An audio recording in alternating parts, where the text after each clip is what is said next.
7 سپتامبر اساسگذار صلح و وحدت ملی پیشوای ملت پرزیدنت جمهوری تاجیکستان محترم امامعلی رحمان با سفری کاری به شهر ترسونزاده تشریف آوردند. در این سفر پرزیدنت مملکت را رئیس مجلس ملی مجلس عالی جمهوری تاجیکستان رئیس شهر دوشنبه محترم رستم امامعلی همراهی نمودند. هدف این سفر پیشوای معظم ملت شناسایی از رفت اجرای برنامه دولتی رشد ساحه باغ و تاکپروری برای سالهای 2016-2020 تطبیق عملی سفارش‌های پرزیدنت مملکت اوید به استفاده ثمرناک زمین‌های نزد حولگی، کشت تکراری، افزایش استحصال محصولات کشاورزی، ذخیره ضروری مواد خوراکواری، تأسیس جای‌های نوی کاری، تامین بازارهای داخلی و صادرات به خارج مملکت میباشد. با در نظر داشت امکانات وسیع شهر صنعتی و اگراری ترسونزاده امروز در حضور رئیس شهر دوشنبه محترم رستم امامعلی ضمن بازدید از خواجگی‌ها بین ساختارهای مربوطه مقامات اجرایی حاکمیت دولتی شهر دوشنبه و خواجگی‌های دهقانی شهر ترسونزاده برای در دوره تیرماه و زمستانی در پیش ایستاده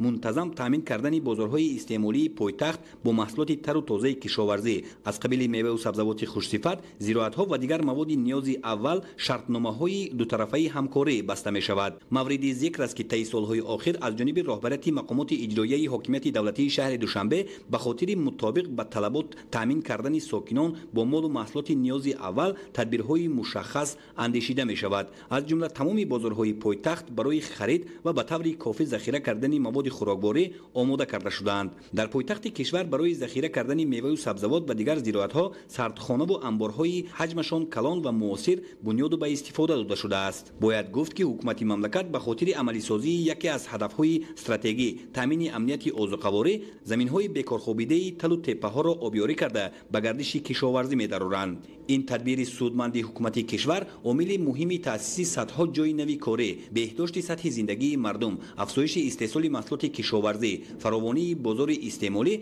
و بالا بردن اقتدار صادراتی کشور میباشد. در این سفر کاری سرور دولت را معاون سروزیر مملکت و راهبران بعضی وزارت و کمیته‌ها همراهی نمودند. نخست سرور دولت در کوآپراتیو تجارتی دوستی واقع در دهات قرطاق شهر ترسونزاده به چینش پخته آغاز بخشیده با خواجگیداران شهر وابسته به مقصدناک استفاده بردن زمین، گرفتن 3-4 حاصل از یک زمین و ذخیره سریوقتی محصولات آذوقه‌واری برای دوره زمستان صحبت صمیمی انجام دادند. طبق اطلاع در توازن کوآپراتیو تجارتی دوستی 709 گکتار از جمله 214 گکتار زمین کارمی طبیعی آبیاری شونده، بیش از 60 گکتار زمین کارمی توسط پایگاه آبکشی آبیاری شونده و 433 گکتار زمین کارمی للمی موجود می باشد.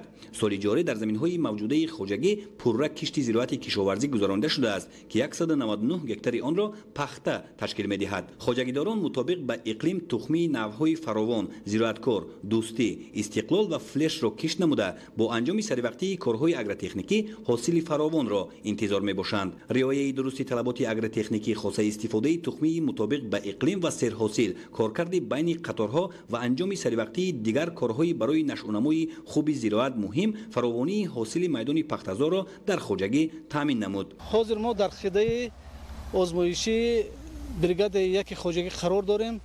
در اینجا با عالمان اکادمی علمی کشاورزی همکاری نموده 4 نوع پخته را کشت کردیم. این نوع‌های فراوان 20، زراعتکار 64، دوستی ایز و استقلالیت 30 می باشد. در این منطقه اساساً نوع‌های استقلالیت 30 و دوستی ایز خیلی خودش را خوب نشان داده، نه کمتر از 40 سنتیمتر حاصل دارد. به همگان معلوم است که ماه اپریل هوا کمی سرد آمده، بارش برف به عمل آمد. از این لحاظ خواجگی نسبت سال گذشته 13 روز کشت پنبه‌دانه را دیر آغاز نموده در مدت کوتاه‌ترین به انجام رسانید. اولی بهار تابستان امسال برای پرورش پخته خیلی مساعد آمد. خیلی که شما می‌بینید در صحرا حاصل خوب است. ما کارمندان کوآپراتیو تجارتی دوستی عهد کردیم که امسال نه کمتر از 30 سنتیمتر حاصل پخته رایانده با همین راه فعالیت خواجگی را به پیش بریم. امروز قریب در همه میدان پختزور خوجگی حاصل برای جمع‌آوری نوبت اول آماده میباشد. خوجگیداران کوآپراتیو تجارتی دوستی در کشت و پرورش دیگر نوع زراعت کشاورزی از جمله غله‌دانگی‌ها، سبزوات، لوبیاگی‌ها، زراعت تکنیکی، اینچنین باغ و تاک پروری نیز تجربه غنی داشته همساله با به دست آوردن حاصل دلخواه در فراوانی بازار استعماری مملکت اینچنین صادرات محصولات به خارج کشور سهم نظر است می‌گذارند. هم در زمین‌های کارم آبی و هم للمی از جانب سهامداران خوجگی در مساحت زیاده از 455 گکتار غله‌دانگی‌ها، 343 گکتار سبزوات، 340 گکتار لوبیادانگی، 29 گکتار زغیر و دیگر نوع زراعت کشت کرده شده است. خوجگی دارای 75 گکتار باغ و تاکزار میباشد. به حالت 31 آگوست سال جاری حاصلناکی غله‌دانگی‌ها از زمین‌های کارم آبی 37.34 سنتنر، از زمین‌های للمی 13.84 سنتنر، لوبیاگی‌ها 4.34 سنتنر، زغیر 3.6 سنتنر، کارتوشکا 307 و سبزوات 312 سنتنر را تشکیل داده است. از هر گکتاری باغ‌های میوه‌دهنده باشد به حساب میانه 16.4 سنتنر حاصل جمع‌آوری نمودند. در کوآپراتیو تجارتی دوستی 598 نفر سهامدار به قید گرفته شده 50 نفر کارگر دائمی دارد. در موسم کشت، پرورش و جمع‌آوری حاصل زراعتی کشاورزی باشد بیش از 300 نفر ساکنان محلی به کارهای صحرایی جلب می‌شوند. ما همه ساله در همین خوجگی کار و فعالیت داریم. من این زنان دختران در همین خوجگی به جمع‌آوری پخته مشغول می‌باشیم. ما همه روزه هر یک از 70-80 کیلوگرم پخته می‌چینیم به دولت می‌سپاریم. ما هر ماه مبلغمون سری وقت می‌گیریم. از همین مبلغمون زندگیمون پیش میرد. من این سال هم جمع‌آوری پخته آغاز شد. ما هم دختران و زنان به صحرا برآمده پخته میچینیم. من اگر پخته حاضر چینده تمام کنیم باز به جمع‌آوری دیگر زراعت ها مشغول میشویم. به خاطر همین بانوان امروز با پخته چینی برآمدم.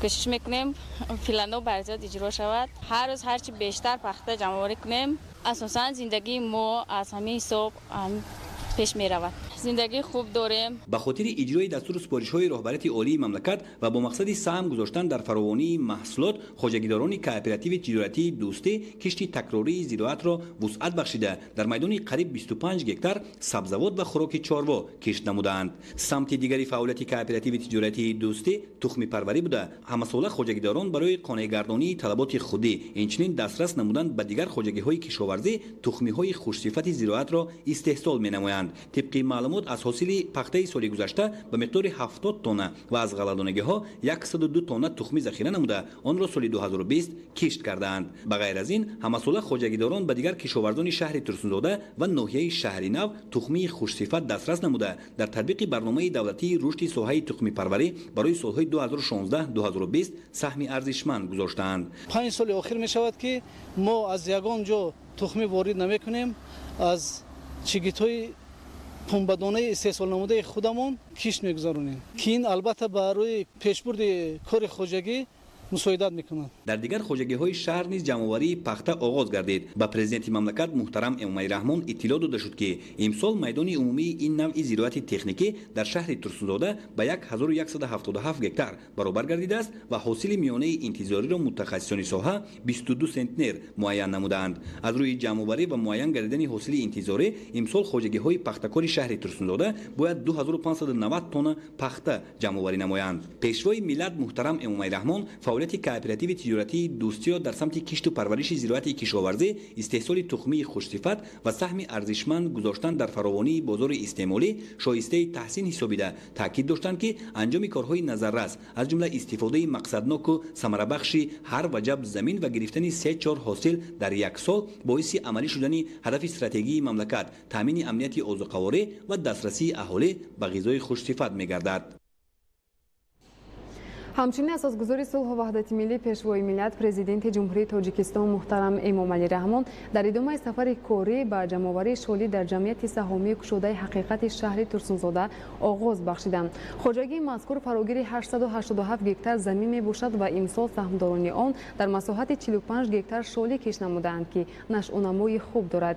گزارش همکاران ما در ادامه سفر کاری اساسگذار صلح و وحدت ملی پیشوای ملت، پرزیدنت جمهوری تاجیکستان محترم امومه رحمان به جمع‌آوری شالی در جمعیت سهامی کشاده حقیقت شهر ترسونزاده آغاز بخشیدند. در این سفر پرزیدنت مملکت را رئیس مجلس ملی مجلس عالی جمهوری تاجیکستان، رئیس شهر دوشنبه محترم رستم امامعلی همراهی نمودند. هدف این سفر پیشوای معظم ملت شناسایی از رفت اجرای برنامه دولتی رشد ساحه باغ و تاک‌پروری برای سالهای 2016-2020، تطبیق عملی سپارش‌های پرزیدنت مملکت اوید به استفاده ثمرناک زمین‌های نزدیک‌حوالگی، کشت تکراری، افزایش استحصال محصولات کشاورزی، ذخیره ضروری مواد خوراکواری، تأسیس جای‌های نوی کاری، تامین بازارهای داخلی و صادرات به خارج مملکت میباشد. با در نظر داشت امکانات وسیع شهر صنعتی و اگراری ترسونزاده، امروز در حضور رئیس شهر دوشنبه محترم رستم امامعلی ضمن بازدید از خواجگی‌ها بین ساختارهای مربوطه مقامات اجرایی حاکمیت دولتی شهر دوشنبه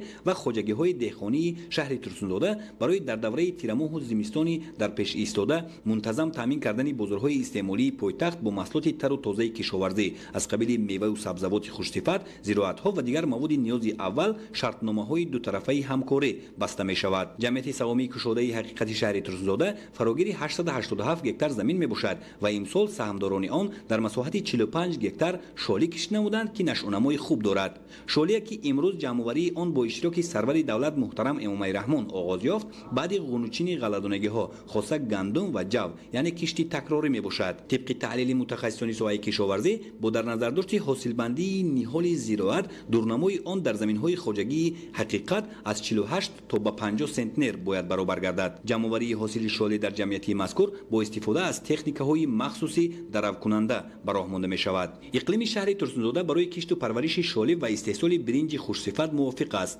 از این رو کشاورزان شهر به این سمت بیشتر توجه ظاهر می‌نمایند. امسال نقشه شالیکاری را کشاورزان شهر ترسونزاده در کشت اساسی 500 هکتار و در کشت تکراری 2228 هکتار معین نموده بودند. با مقصد اجرای دستور سپارش‌های پرزیدنت مملکت محترم امومه رحمان جهت وسیع نمودن میدان کشت زراعت کشاورزی و ذخیره هرچی بیشتر محصولات عضوکاری، اینچنین به خاطر سهم گذاشتن در فراوانی برنج خوش‌صفت وطنی در بازار استعمالی، کشت اساسی این نوع زراعت را در همه شکل‌های خواجگی‌داری به 745 هکتار رسانیده، در کشتی تکراری میدان آن را به 3245 هکتار برابر نمودند. در مجموع امسال میدان عمومی کشتی شالی در شهر ترسونزاده 4018 هکتار را تشکیل نموده است که این نشان داد هوسمندی ساکنان و ثمرناک و عاقلانه استفاده کردن هر وجب زمین را بازگو می‌کند. از روی تحلیل متخصصان کشاورزی حاصلناکی شالی در کشت اساسی 60 سنتنر و در کشت تکراری 50 سنتنر معین کرده است.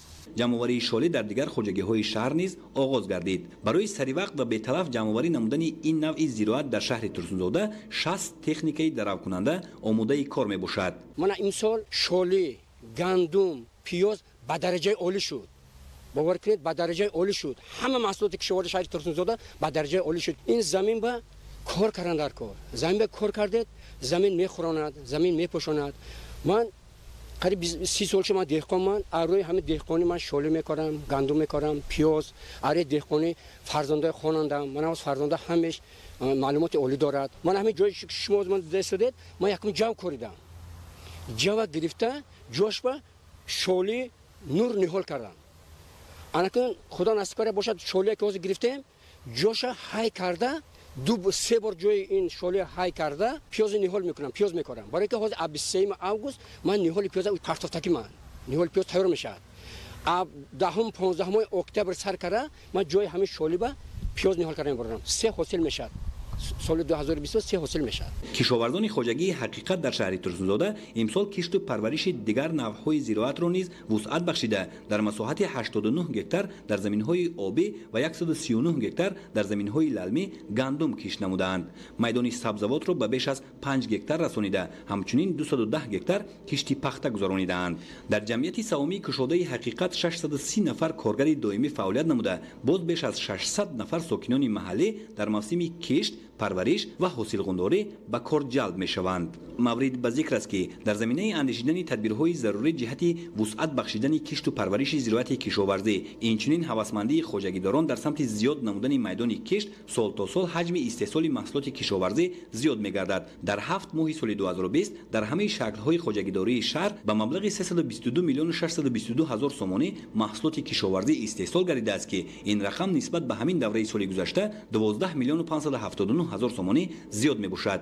имсол кишоварзони шаҳр дар майдони 14433 гектар ғалладонагӣ, 2961 гектар сабзавот, 827 гектар картошка, 1178 гектар пахта, 496 гектар зағир, 147 гектар полезӣ ва 36 гектар дигар намудҳои зироати кишоварзӣ дар маҷмӯъ дар масоҳати 21204 гектар кишти зироати кишоварзӣ гузаронидаанд. президенти мамлакат муҳтарам Эмомалӣ Раҳмон ба талошу заҳматҳои кишоварзони шаҳри Турсунзода ҷиҳати васеъ намудани майдони кишт, афзун бахшидан ба ҳаҷми истеҳсолоти ватанӣ, дар маҷмӯъ истифодаи мақсадноку самарабахши ҳар порча замин ва саҳм гузоштан дар фаровонии маҳсулоти кишоварзӣ баҳои баланд дода, фаъолияти онҳоро барои хоҷагидорони дигар шаҳру ноҳияҳои мамлакат намунаи ибрат ҳисобиданд. дар идомаи сафари корӣ ба шаҳри Турсунзода асосгузори сулҳу